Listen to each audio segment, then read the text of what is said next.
প্রায় 1 বছর হয়ে গেল, এখনো কতটা আত্মবিশ্বাসী আপনারা? দেখুন, আত্মবিশ্বাস তো রাখতেই হবে। তার কারণ আমরা যদি আস্থা হারিয়ে ফেলি, আমরা যদি বিশ্বাস হারিয়ে ফেলি, তাহলে তো আমাদের লড়াইয়ের যে প্রেরণা এবং যেভাবে মানুষ রাস্তায় আছে এবং আমরাও যে লড়াইয়ের মধ্যে আছি, সেই লড়াইটাই থাকবে না। কিন্তু এটা ক্রোধের বিষয়, এটা ক্ষোভের বিষয় যে এরকম একটা বিরলের মধ্যে বিরলতম ঘটনা, এরকম একটা নৃশংস হত্যাকাণ্ড এবং তার কর্মস্থলে কর্মরত অবস্থাতে এরকম জুনিয়র চিকিৎসকের নৃশংস খুন, তারপরেও 1 বছর কেটে যাবে, কোথাও কোনো বিচার হবে না এবং কার্যত দেখতে পাবো যে যারা অপরাধী বা যারা দুষ্কৃতী তাদেরকে আড়াল করার প্রচেষ্টা চলছে। এবং এটা আমাদের দেখতে হবে যে আমার 140 কোটি দেশের সর্বোচ্চ তদন্তকারী সংস্থা যে তাদের যে গতিতে তারা তদন্ত করবে তাতে শামুক লজ্জা পাবে। এইভাবে দিনের পর দিন চলতে পারে না, কিছুতেই চলতে পারে না। এবং সেই জন্য ঘরে বসে থাকা আর সম্ভব নয়। ইতিহাস তৈরি হয়েছিল সেই 14ই আগস্ট, তারপর থেকে মানুষ রাস্তাতেই আছে। আবারও একটা সেই দুঃসহ রাত্রি, দুঃসহ স্মৃতি, সেই শোকের রাত্রি, শোকের দিন আবার ফিরে আসছে। আমরা তাই রাস্তাতেই থাকবো, দখল করব এবং আত্মবিশ্বাসের সঙ্গেই ন্যায় বিশ্বাস ছিনিয়ে নিয়ে আসবো। এর পাশাপাশি দেখা যাচ্ছে যে রাষ্ট্রীয় সন্ত্রাস, আমি এই শব্দটা ব্যবহার করছি, যে প্রতিবাদী ডাক্তারবাবুদের উপর নেমে আসছে, আপনার উপর নেমে আসছে, সোমনাথবাবুর উপর নেমে আসছে, বা সুবর্ণ গোস্বামীর উপর নেমে আসছে। কি বলবেন যারা আপনারা আন্দোলনটাকে নেতৃত্ব দিচ্ছিলেন? দেখুন, ভয়ের রাজনীতি এখন হচ্ছে, আমার শাসকের রাজনীতি হয়েছে। তারা ওই স্লোগান, সিনেমার স্লোগান তারা মনে করিয়ে দিতে চায় প্রত্যেকটা মানুষকে যে মাস্টারমশাই আপনি কিছু দেখেননি। কিন্তু তারা না ভুল ভেবেছে। এরা অনেক চেষ্টা করে গেছে, প্রথম থেকে জলের গাড়ি ঢুকতে দেয়নি, বায়ো টয়লেট ঢুকতে দেয়নি, মাথার উপরে তিরপল খুলে নিয়েছে জুনিয়র ডাক্তারদের অবস্থানের সময়, অনশনের সময়।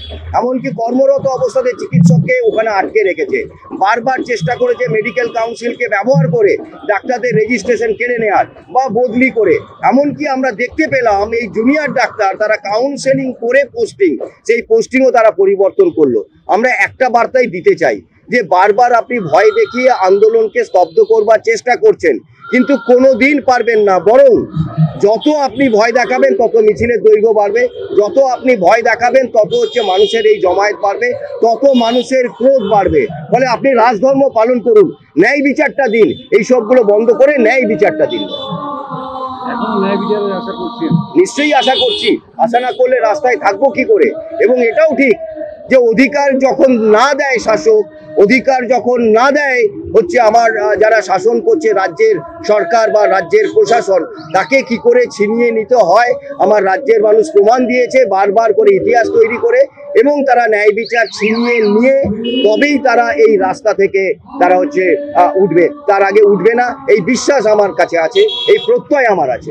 এই যে ঘটনা 9ই আগস্টের ঘটনার পরে রাজ্যে 6টা উপনির্বাচন হয়েছে, কোনো প্রভাব পড়েনি। তারপরে সর্বশেষ তামান্না, তারপরেও দেখুন, একটা জিনিস বলতে চাই, যারা রাস্তায় আছে, যারা অভয়ার ন্যায় বিচার চেয়েছে, এখন তো অভয়া নয়, অভয়াদের হয়ে গেছে। আমরা দেখেছি তার নিজের কলেজে, নিজের ওই আইন কলেজে তার কমন রুমের মধ্যে তাকে ধর্ষিতা হতে হয়েছে।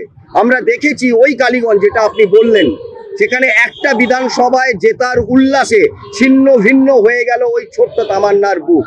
সরকার তো এটাই চায় এবং এভাবেই তারা হচ্ছে এই প্রশাসনকে চালাতে চায়। ফলে আবারও সেই একই জায়গাতে আমরা বলতে চাই যে ইলেকশনের কি রেজাল্ট হবে এটা নিয়ে আমরা ভাবিত নই। সেখানে কোন রাজনৈতিক দল কিভাবে তারা নির্বাচন করবে এটা নিয়ে আমরা ভাবিত নই। আমরা ভাবিত 1, অভয়ার ন্যায় বিচার।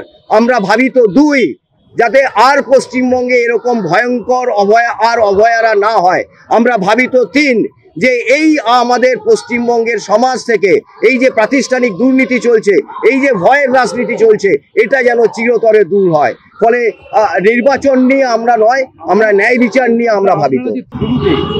সেই থ্রেড কালচার তো সেই দেখা যাচ্ছে যে আমার সেই আপনার দক্ষিণ কলকাতা ল কলেজ থেকে শুরু করে সাগর যত্র সর্বত্র না, এটা থ্রেড কালচার নিশ্চিহ্ন হয়েছে এটা আমরা মনে করি না। এবং শাসক দল বা যারা প্রশাসনে আছে তারা ওই থ্রেড কালচারকে আবার ফিরিয়ে নিয়ে আসার জন্য সব রকম প্রচেষ্টা করছে। তারা কলেজগুলোর মধ্যে তারা নিজেরা সংগঠন যেমন করছে সেটা তাদের অধিকারের মধ্যে পড়ে, কিন্তু ঘটনাক্রম যা বলছে তাতে আবারও সেই থ্রেড কালচারকে ফিরিয়ে নেওয়ার একটা পরিকল্পিত প্রচেষ্টা কিন্তু প্রশাসনের পক্ষ থেকে করা হচ্ছে।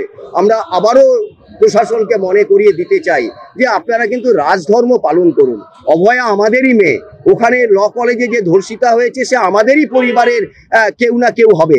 আপনারা যদি এইভাবে চোখ বন্ধ করে থাকেন, যেভাবে দুষ্কৃতীদের একদম দখলে চলে গেছে আমাদের রাজ্য, এভাবেই চলতে থাকবে দিনের পর দিন, এইটা কিন্তু মনে রাখবেন না, এটা কিন্তু মনে করবেন না। কোনো না কোনো দিন আপনাদের এই দুষ্কর্ম, এই অন্যায়, এই অনৈতিক বিষয়, এই থ্রেড কালচার, এই ভয়ের রাজনীতি, এই দুর্নীতি মানুষ কিন্তু টেনে ছিঁড়ে তারা রাস্তায় কিন্তু নামাবেই। এইটা কিন্তু যেন তারা স্মরণে রাখেন।